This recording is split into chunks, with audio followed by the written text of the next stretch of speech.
کانال یوتیوب مشنیسموس خیلی خوش آمدید. این کانال یک همکاری مشترک بین من و تیم همراهم است که هر کدوم از ما در حوزه‌های مختلفی از صنعت فعالیت داریم. اینجا جاییه که ما به بررسی و آموزش موضوعات جذاب و پیشرفته در دو حوزه مهم و پرطرفدار مکانیک و هوش مصنوعی می‌پردازیم. و البته احتمال داره که سری هم به نحوه ساخت تجهیزات و مکانیزم‌های برخی از محصولات بزنیم.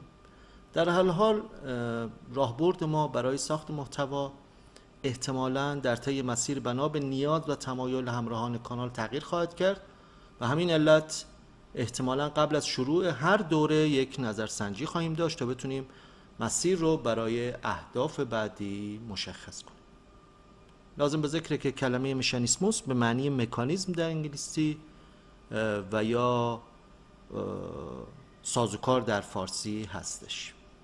همونطور که گفته شد ما میخواییم به دو مفهوم کلیدی مکانیک و هوش مصنوعی بپردازیم و البته تلفیق اینها در صنعت که میتونه بسیار کمک کننده باشه در صنایع نو و نوظهور و بین رشته‌ای.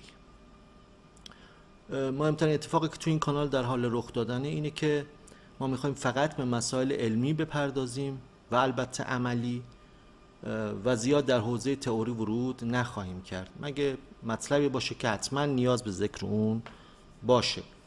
همچنین ما در نظر داریم تا بیشتر از هوش مصنوعی و ابزارهای مربوط به اون که مربوط به مکانیک هست صحبت کنیم و در این خصوص من و تیم همراه هم به خاطر درخواست‌های زیاد بر این شدیم تا برای شروع بر روی نرم افزار سالید پلاستیک کار کنیم و می‌خوایم به مطالبی در مورد چگونگی کار با این ابزار مهم در سالید ورک بپردازیم. در پایان جا داره که از همکاری و محبت دوست عزیزم رضا شاه محمدی که ایده تأسیس این کانال اصلا از ایشون بود تشکر کنم. همچنین شما میتونید ما رو در اینستاگرام و لینکدین هم دنبال کنید که هر کدوم به فراخور فضا مطالبی رو پوشش خواهند داد. خب بریم تا بخش اول سالید پلاستیک رو با هم دیگه شروع کنیم.